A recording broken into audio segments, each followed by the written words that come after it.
Hey there, eighth grade. How you doing today?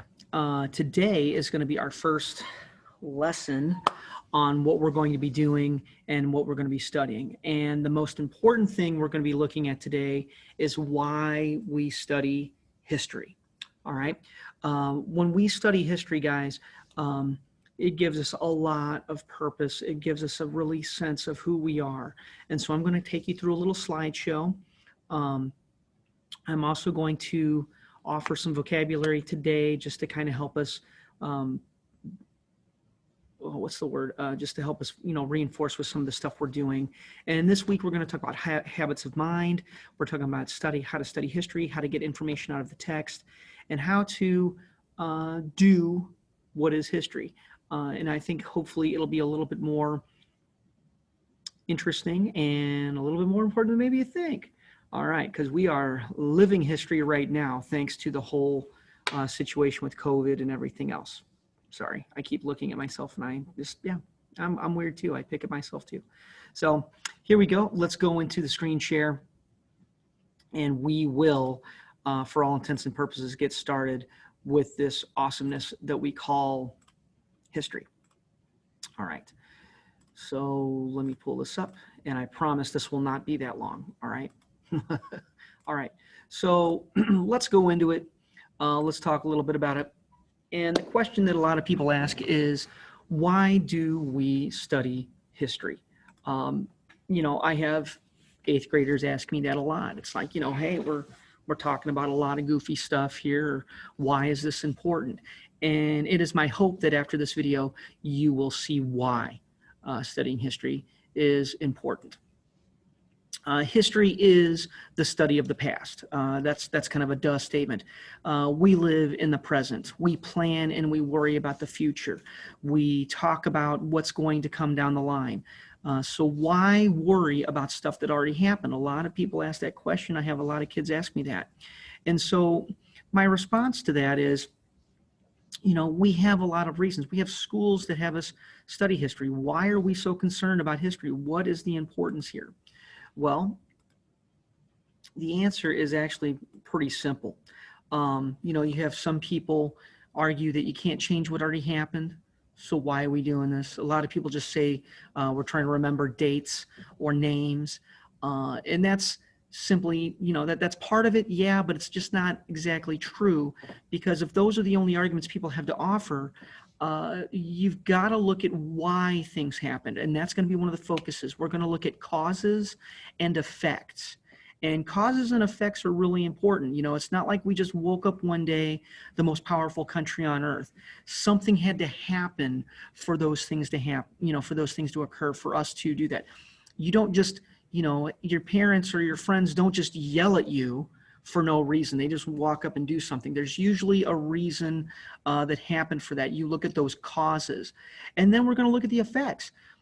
How do you feel after you get in trouble? How do you feel after you get, yelled at by a buddy? Well, multiple different things. You might feel bad. You might be angry. You might be going, what in the world was that about? And then you go to look for what caused that happening. And so that's going to be kind of what we're looking at. We're looking at those skills for history. So here are some reasons to study history, okay? It helps us understand people and societies. You see people running for office. You see people protesting in streets. You see people talking about this. That goes back to that whole cause and effect thing. Why is that happening?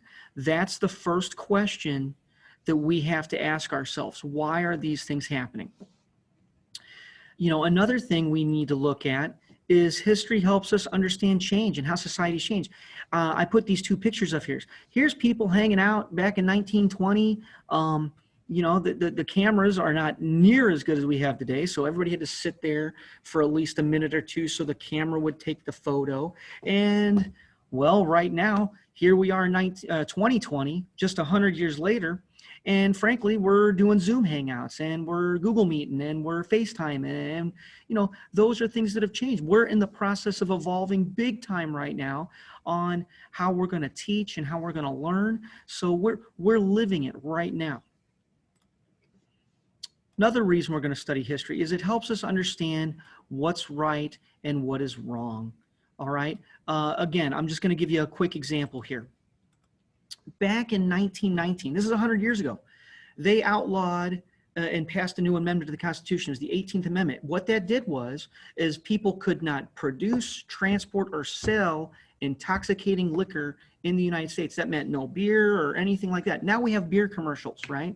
Now we have all sorts of stuff like that. Today, all of those things are legal. They're regulated. There's, all sorts of laws to help address those types of things. If people, they always say do things responsibly, but that's literally 100 years ago when that took effect. Ladies, this week, we're celebrating the 100th anniversary of the women's right to vote. You girls were able to, they passed a law to fix the Constitution so that women could vote.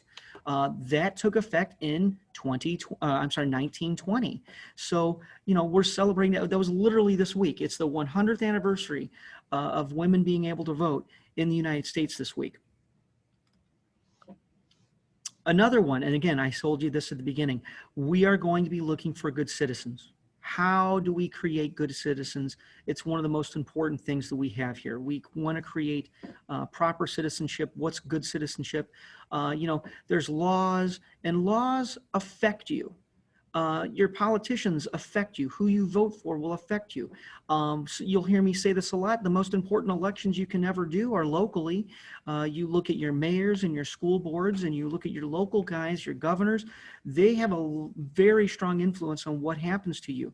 And so you want to be informed, and you want to know, or maybe you want to run for office for yourself, to help either affect that change or create that change or do whatever it is you're doing. But you need to be informed, and you need to understand that that is part of our civic responsibility.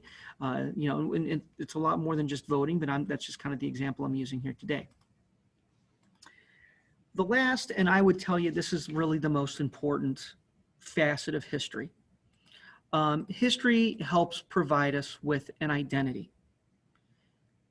A lot of us in middle school, high school, college, adults, a lot of people ask them, who they are. They're trying to figure themselves out, those types of things.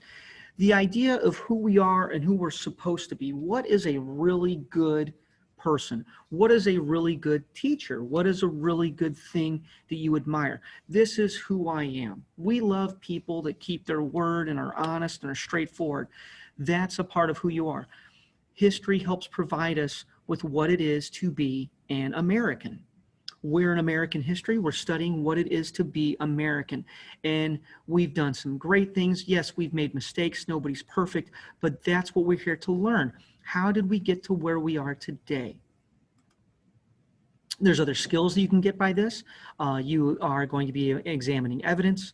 You're going to be looking at conflicting interpretations. You might think, I might think something's great, but I'm, in my 40s. So what I think's wonderful, case in point, when my daughters are, their bedtime's 8 o'clock at night, I think that's great. They should go to sleep. They should get 8 hours of sleep and it means I get to see my shows. But my daughters, they hate bedtime. They don't want to go to bed. They want to see what TV show I'm doing or what I'm working on. They're curious about what we're doing.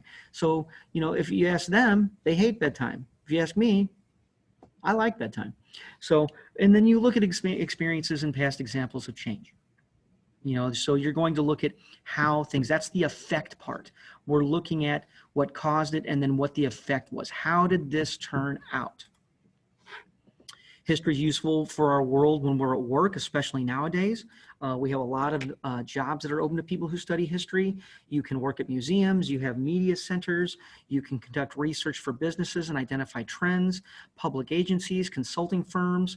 These are just a few of the opportunities that a lot of people are open to who study history. I'm not even going to get into the lawyers, political office, clerking, working in politics, working in other parts of public service to help you with that when you study history. When you look at employers who are looking for people, they look for people who study and have historical skills. We are known to be some of the most flexible people. We are known to be very open-minded, and that's because we wait to see both sides of the story, or 3 sides of the story, or 4 sides of the story. There's an understanding that there's multiple perspectives. And then you're able to evaluate those different interpretations, as well as having really good reading, writing, and speaking skills. Historians are known to be pretty articulate, which is why some folks tend to get into public office, or they run for office, or become teachers like I did. There's all sorts of things out there for you. So that is, guys, that's going to be it for today. That's your lesson. I hope you enjoyed it. So we are going to stop there. And those are my reasons for why we're going to be studying history. I am going to be posting some vocabulary later today. You this week will be doing the definitions and looking up. I would recommend you use the Kami app to help you. Again, remember, it's got that dictionary feature. Also, you can utilize the online textbook for that. All right. All right. I will see you at the Zoom, and I hope to answer any of your questions you have at that time. All right. Have a good one, guys.